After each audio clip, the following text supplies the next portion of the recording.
En principal, Madame la députée de Tachereau. Monsieur le Président, tout à l'heure, le ministre qui m'a répondu a fait deux aveux. Premièrement, il a clairement dit aux gens de Neuville, aux citoyens qui sont ici, que la motion du Parti libéral ne donnera rien. C'est clair. Ils disent, eux, que Hydro a les obligations légales et la motion dit qu'Hydro doit se conformer à ses obligations. Donc, ça ne donnera rien. La seule chose qu'on puisse faire ici, la seule chose qu'on puisse faire pour aider les gens de Neuville et pour faire respecter les lois québécoises, c'est de donner un ordre, une motion de l'Assemblée nationale, puis de dire à Hydro-Québec quoi faire, ne pas les brancher. Il reste une chose qu'on puisse faire. Moi, je me souviens de Mirabel. On s'est dit que plus jamais le fédéral ne viendrait imposer des conditions au Québec. Là, on a une poigne. C'est l'Assemblée nationale. Notre motion le propose, le règle. Si d'autres, nous, on pense qu'on est dans notre droit. C'est plus une question de droit, c'est une question de courage. Aurez-vous le courage de nous appuyer?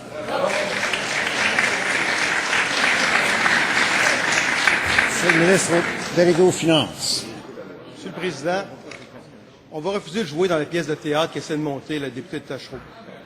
Clairement, ici, la motion du Parti québécois, elle est claire, elle demande d'aller dans l'illégalité. Hydro-Québec a une loi, elle est gouvernée par notamment la loi de la Régie de l'énergie et les conditions de service d'électricité. Et le président Thierry Vandal d'Hydro-Québec a bien dit que la société d'État n'a pas la liberté de refuser ce service. Par contre, dans les domaines du respect de la loi, elle peut fournir les services qu'elle a à donner, mais dans le respect de la loi. Ce que nous recherchons, c'est une solution durable à cette problématique. Je l'ai dit, je le répète, et les membres du gouvernement l'ont répété à d'autres occasions, dont mon collègue député de Portneuf. On veut une solution durable pour que les lois du Québec soient respectées, mais c'est pas vrai, Monsieur le Président, qu'on va jouer à l'illégalité, à la désobéissance civile, ou je ne sais quoi encore, qui est le radicalisme de plus en plus évident du Parti québécois. Ça, c'est pas notre solution, Monsieur le Président. Complémentaire, Monsieur le député de Marie-Victorin. Monsieur le Président, je cite les conditions de service d'électricité d'Hydro-Québec. Hydro-Québec refuse de fournir ou de livrer l'électricité ou en interrompt le service ou la livraison dans les cas suivants. Un organisme fédéral, provincial ou municipal ayant juridiction en la matière l'ordonne. Alors, il s'agit que l'Assemblée nationale l'ordonne et c'est prévu à la loi. Hydro-Québec ne branche pas, ne fournit pas l'électricité. Allez-vous voter pour notre résolution?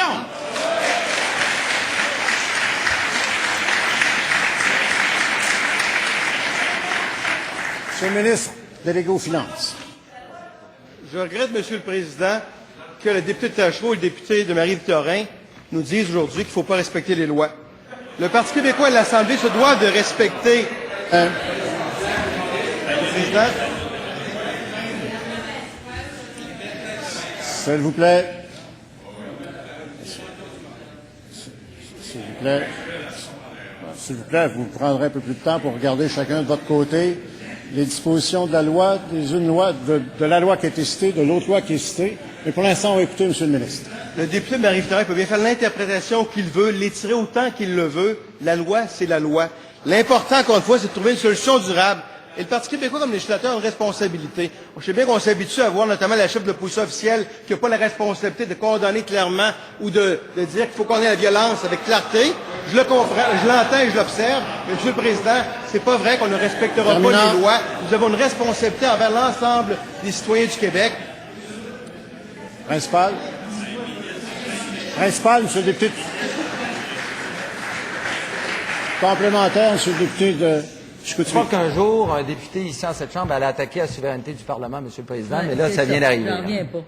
Écoutez, ce qui est clair, c'est qu'on a le droit de le faire. Oui. Ça, il n'y a personne qui en doute. C'est dans la loi. Moi, envoyer des motions au Parlement fédéral, je suis écœuré, Monsieur le Président. Combien qu'on a envoyé depuis le début de l'année? Là?